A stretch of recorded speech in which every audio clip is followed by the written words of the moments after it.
In today's video, I'm going to teach you how to send the same document to multiple people using Pandadoc in 2025. If you've ever wondered how to streamline your document distribution without sending individual files one by one, then this is the tutorial for you. We'll go through the process step by step to make it as seamless as possible. First, you'll want to navigate to the Pandadoc platform. Simply open your web browser and head over to the Pandadoc website. Once there, you'll need to log into your account if you haven't already done so. Once you're logged in, you'll find yourself on the dashboard, which acts as your control center for managing documents. After you've arrived on the dashboard, locate and click on the Documents tab. This part of the interface is where you access and organize all the documents you've been working on or intend to send out. You should see a list or grid of files here reflecting previous projects and templates. Now that you're in the Documents section, identify and select the template or proposal you wish to send to multiple recipients.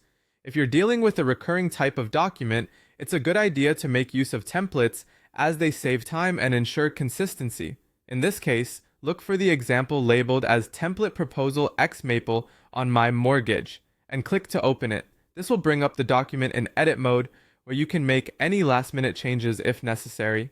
Once your document is open, your next task is to manage the recipients. Find and click on the Manage Recipients option. This is where you can choose who will receive your document, and it's integral for sending a single document out to multiple people efficiently. Here you'll see a list of contacts to whom you've previously sent documents. If this is the first time you're doing this, you might have fewer contacts displayed. If you need to add more people to your recipient list, look for the Highlight option. Clicking on it will reveal a drop-down arrow. Select this arrow and you'll notice a Create New Recipient option. This is handy for adding new contacts to your list quickly, especially if your intended recipients are not yet in your Pandadoc directory. With your recipients set, it's time to send out the document. There should be a Send button visible. Click on it.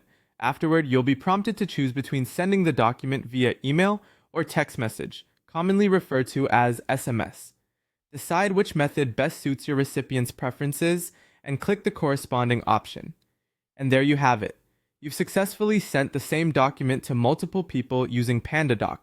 This method not only saves you time, but also ensures your communication is consistent and professional. Thank you for watching, and I hope you found this guide helpful.